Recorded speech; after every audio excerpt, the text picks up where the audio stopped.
Mødet er åbnet.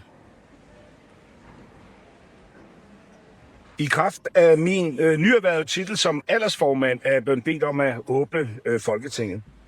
I henhold til grundlovens paragraf 35 træder nyvalgt Folketing, hvis ikke kongen har indkaldt det forinden, sammen kl. 12 den 12. søgnedag efter valgdagen, og det er i dag. Forretningsordens paragraf 1 siger, hvad vi skal gøre, og jeg citerer: I Folketingets første møde efter nyvalg vælges under forsædet af aldersformanden en midlertidig formand til at lede tingets forhandlinger, indtil den almindelige prøvelse af valget har fundet sted. Og aldersformanden, for ikke at nogen skal være i tvivl, det er jo ikke den ældste, men det længst siddende medlem, og det er så mig. Og jeg husker meget.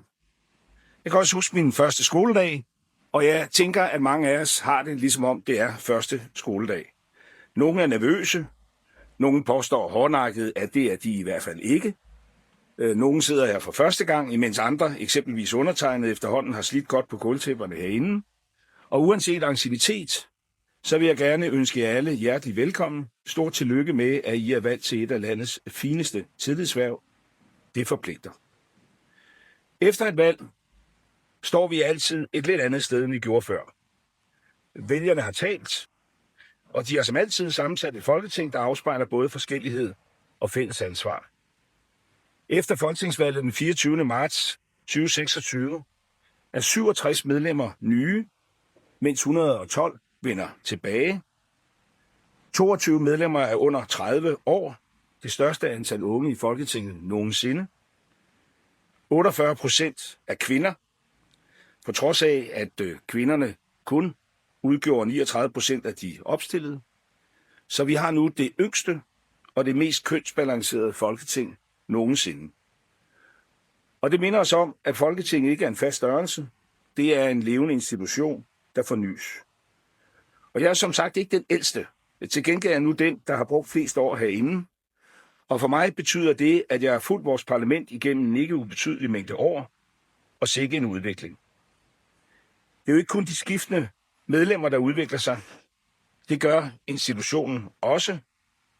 Jeg kan imidlertid konkludere det samme, som jeg mente, da jeg for få år siden for første gang blev valgt ind i 1994.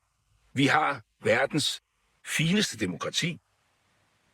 Det er ikke kommet af sig selv, og det vedbliver ikke med at være det fineste, hvis ikke vi gør en indsats for det. Det stiller krav til politikere såvel som ansatte.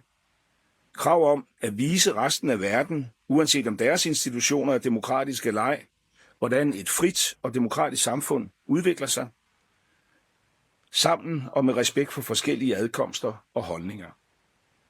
Vi er ikke kun valgt til at mene noget, vi er også valgt til at få noget til at ske. Vi er valgt til at kunne være uenige, uden at blive uvenner. Det kan lyde banalt, men det er det ikke. For i en tid, hvor meget trækker i retning af det hurtige svar, den skarpe konflikt, den korte gevinst, så er Folketingets styrke noget andet. Evnen til at indgå kompromiser, man ikke nødvendigvis får bifald for med det samme, og tage ansvar, også når det er svært. Vi er valgt på forskellige programmer, men vi er samlet om det samme demokrati.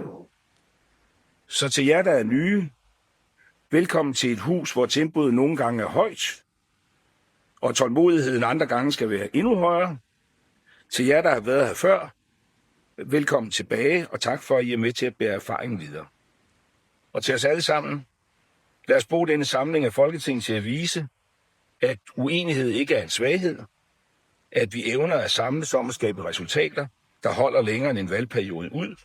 Det er sådan, vi viser danskerne, at deres tillid er givet godt ud.